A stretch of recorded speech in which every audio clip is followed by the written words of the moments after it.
How long, Lord, will you forget me forever? How long will you hide your face from me?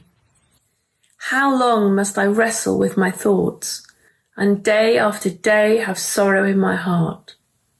How long will my enemy triumph over me? Look on me and answer, Lord my God.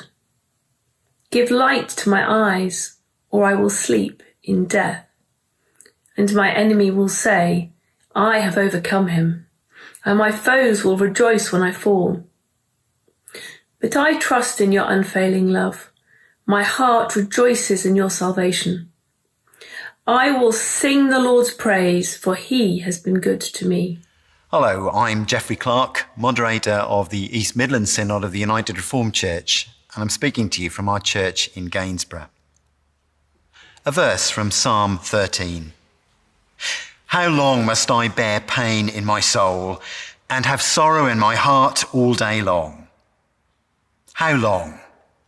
It's a question asked often and repeated across life. From the back seat of the car as a child on a journey that feels endless, in the queue, waiting room or traffic jam, born out of impatience, frustration or desperation.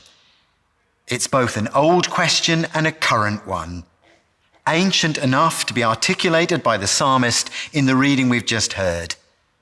A current question on this journey with COVID-19, a road we would never have chosen, from the heartache and frustration we continue to experience. How long? Are we nearly there yet? For the psalmist, writing some 3,000 years ago, it was the suffering inflicted by enemies that prompted him to cry out, how long?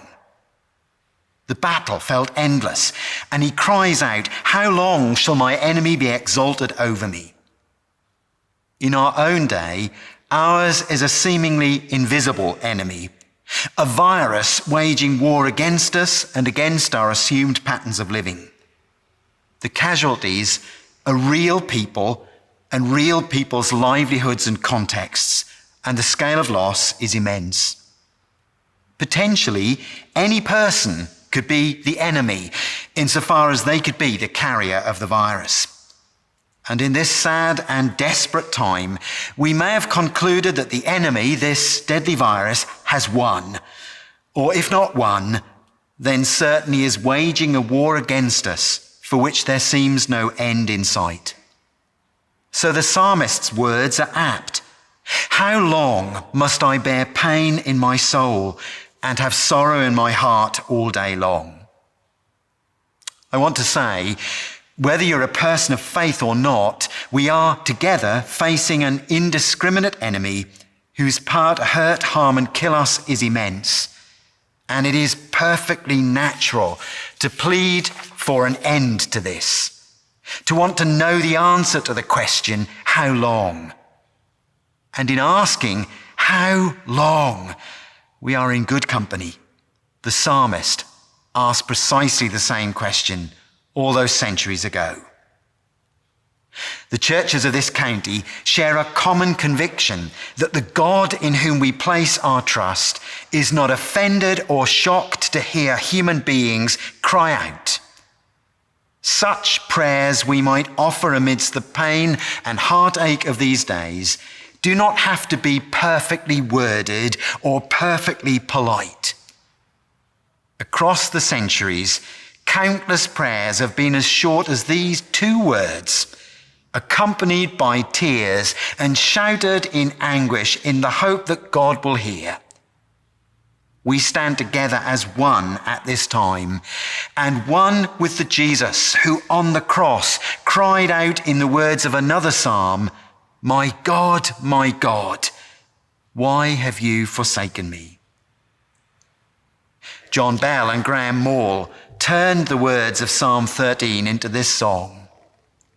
How long, O Lord, will you quite forget me? How long, O Lord, will you turn your face from me? How long, O Lord, must I suffer in my soul? How long, O Lord?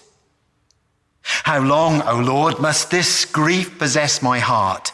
How long, O Lord, must I languish night and day? How long, O Lord, shall my enemy oppress? How long? How long, O Lord?